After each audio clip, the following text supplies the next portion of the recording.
Hi കൂട്ടുകാരെ, എല്ലാവർക്കും പുതിയൊരു വീഡിയോയിലേക്ക് സ്വാഗതം. ഇന്ന് നമുക്ക് കാന്താരി മുളകിൻ്റെ ഔഷധ ഗുണങ്ങൾ എന്തൊക്കെയെന്ന് നോക്കാം. അധികമായാൽ അമൃതും വിഷം എന്ന് കേട്ടിട്ടില്ലേ? അതുപോലെയൊക്കെ തന്നെയാണ് ഇത്. നമുക്ക് നോക്കാം. പച്ചക്കറിയാണ് നമ്മുടെ കാന്താരി മുളക്, കുഞ്ഞൻ കാന്താരി, ശരിയല്ലേ? കാന്താരി മുളകിൽ അടങ്ങിയിരിക്കുന്ന ക്യാപ്സിൻ ദഹന പ്രക്രിയ സുഗമമാക്കും, ഉയർന്ന കൊളസ്ട്രോൾ നിയന്ത്രിക്കാനും സഹായിക്കുന്നു. പല്ലുവേദന, രക്തസമ്മർദ്ദം, പൊണ്ണൻ തടി എന്നിവ കുറയ്ക്കാനും കാന്താരി നല്ലതാണ്. കാന്താരി മുളക് നമുക്കിതിനൊക്കെ ഉപയോഗിക്കാം. ധാരാളം ജീവകങ്ങളും കാൽസ്യം, അയൺ, പൊട്ടാസ്യം എന്നിവയും ഈ കാന്താരി മുളകിൽ അടങ്ങിയിട്ടുണ്ട്.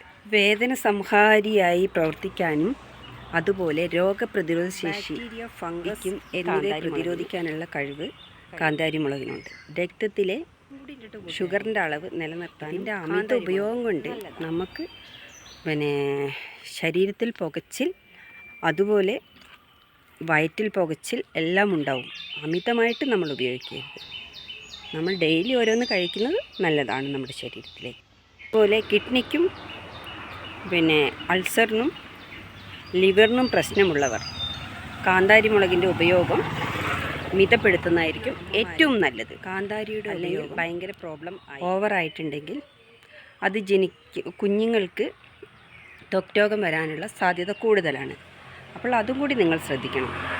കൊളസ്ട്രോളിൻ്റെ അളവ് നിലനിർത്തും. അതുപോലെ കാന്താരി മുളക് നമ്മൾ ഭക്ഷണത്തിൽ ഡെയിലി ഒന്നെങ്കിലും കഴിക്കുന്നത് നല്ലതായിരിക്കും. ഒന്നിച്ച് കഴിക്കാതിരിക്കാൻ ശ്രദ്ധിക്കുക. അതുപോലെ തന്നെ എല്ലാവരും കാന്താരി മുളക് ഒക്കെ പറിച്ച് ഉണക്കി പൊടിച്ച് വെച്ചിട്ട് ഭക്ഷണത്തിൽ ചേർക്കുന്നുണ്ട്. അത് നല്ലൊരു കാര്യമാണ്. പക്ഷെ ഓവറായിട്ട് ആരും കഴിക്കരുത് എന്നേ പറയാനുള്ളൂ.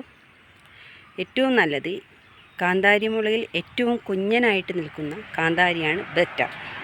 അപ്പോൾ എല്ലാവരും എൻ്റെ വീഡിയോ ഇഷ്ടമായെങ്കിൽ എൻ്റെ ചാനലൊന്ന് സബ്സ്ക്രൈബ് ചെയ്യുക, ഫോളോ ചെയ്യുക.